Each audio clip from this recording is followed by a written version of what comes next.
Hi everyone, this is Julia Hepburn and today I want to talk about the Ricoh GR4.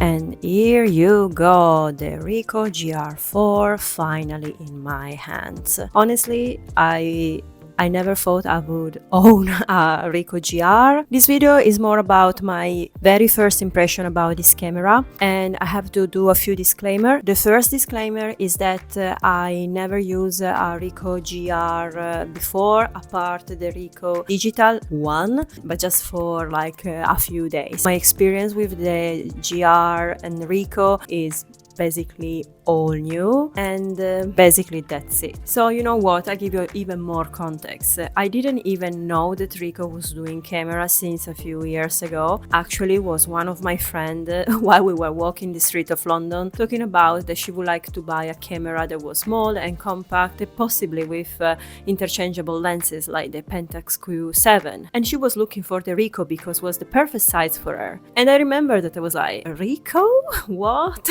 Like, honestly, I don't know where I was living, but you know, I was more focusing on fashion photography and less on street photography, so my entire focus was more about this specific topic. However, the fact that she was talking to me about this Ricoh camera put a lot of curiosity in me, and then I started searching like information about the Ricoh GR system, and oh my god, the world opened to me, and everybody seems crazy about the Ricoh GR system, like crazy intense in love with this system and this camera. And while I was looking at the picture, I was like, dang, this is actually a very good camera, so compact, so small. What I'm missing out? But at the time, I was not really looking for a change in my system. I was shooting with Canon, and I was like, I don't think I need a small camera. I want to have a big camera. I want to have 1000 lenses.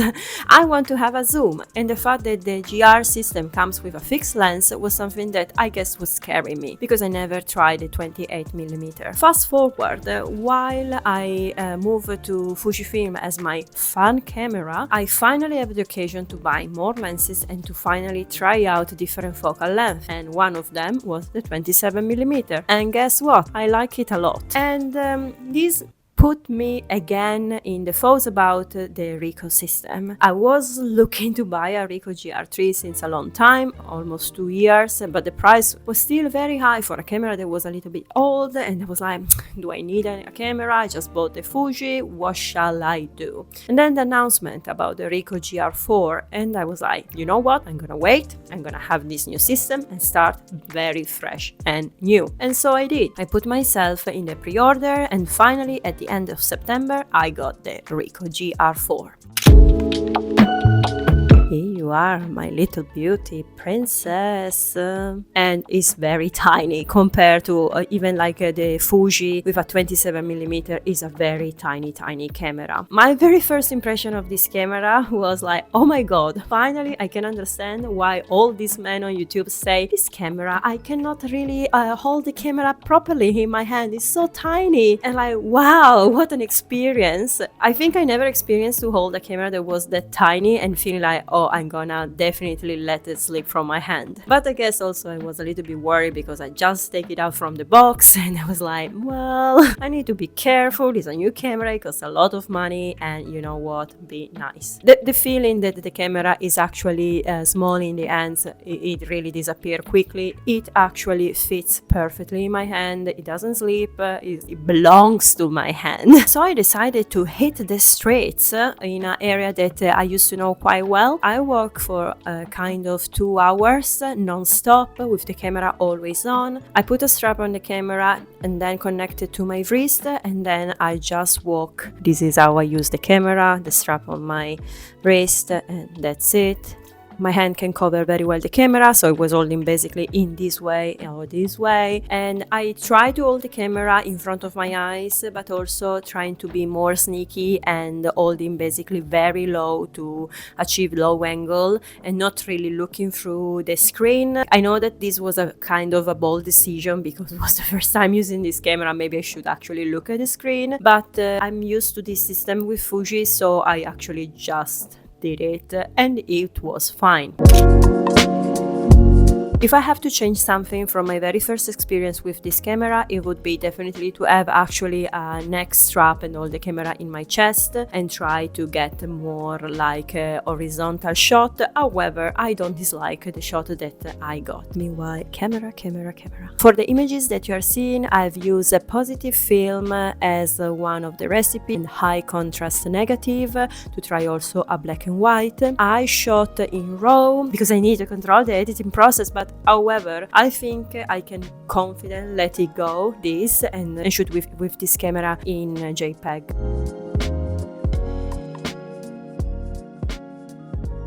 I've just been out a few times with this camera, so I have not explored all the full potential, but however, taking away the fact that it's a new camera, so of course I'm very excited to use my new toy and this camera, but so far I'm quite impressed with the result, especially after just going out one day for 2 hours. I had like kind of high expectation to at least have some nice picture, but in the end I know that these pictures are not perfect. I can see like there's still blurriness and they can be definitely framing much better.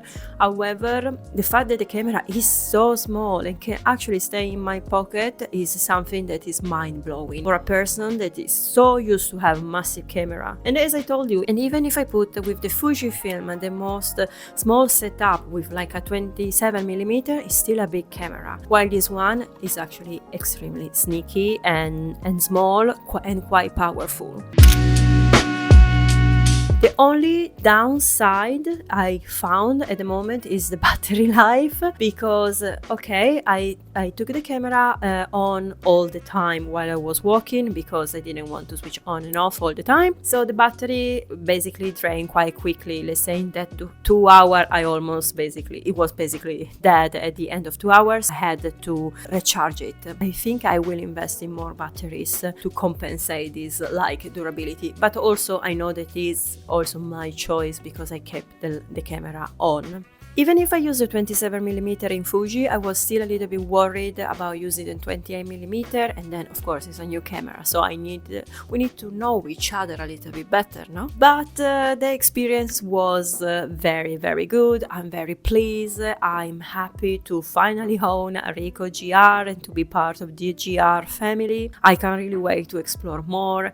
Even the fact that there are already recipes inside, and if you just want to shoot a JPEG, I think it made me more confident to do it. It's something that I tend not to do with Fuji, even if everybody loves Fuji recipe, but I don't know, I think I just want more control. But with this camera, because it's more fun, it brings again the fun to go out and have a camera to shoot picture that is not a phone, is something that really is refreshing for a person that is working in photography and is talking about photography, and basically photography is the majority of my thoughts in my life. It's a little bit sad this. Still finding the passion to shoot, still finding the drive to go out with a gear that is not your working gear, I think is something that we are all looking forward, because if we enjoy photography, sometimes we can get drained in our life and in our job, but if you have a nice gear that you want to use it and you want to explore and just have fun and just take it away all the pressure to be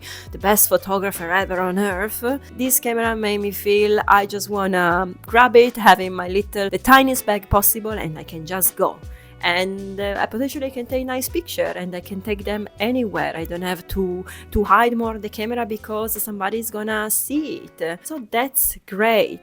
And I think this is what a lot of people were driven through the GR system. The simplicity from one side, because it's very small, but also the capabilities of obtaining nice picture in this small body that you can actually control a lot of feature, like the distance, for example, the snapshot, lot, and so many details that I still need to explore and I want to learn more. Yes, these are all the reasons why I decided to purchase the Ricoh GR4. I hope you like this video, I hope you don't mind the mess behind me, I hope also you like this type of video. I know that is a little bit different from my previous one that are more essay oriented. I want also to show my face.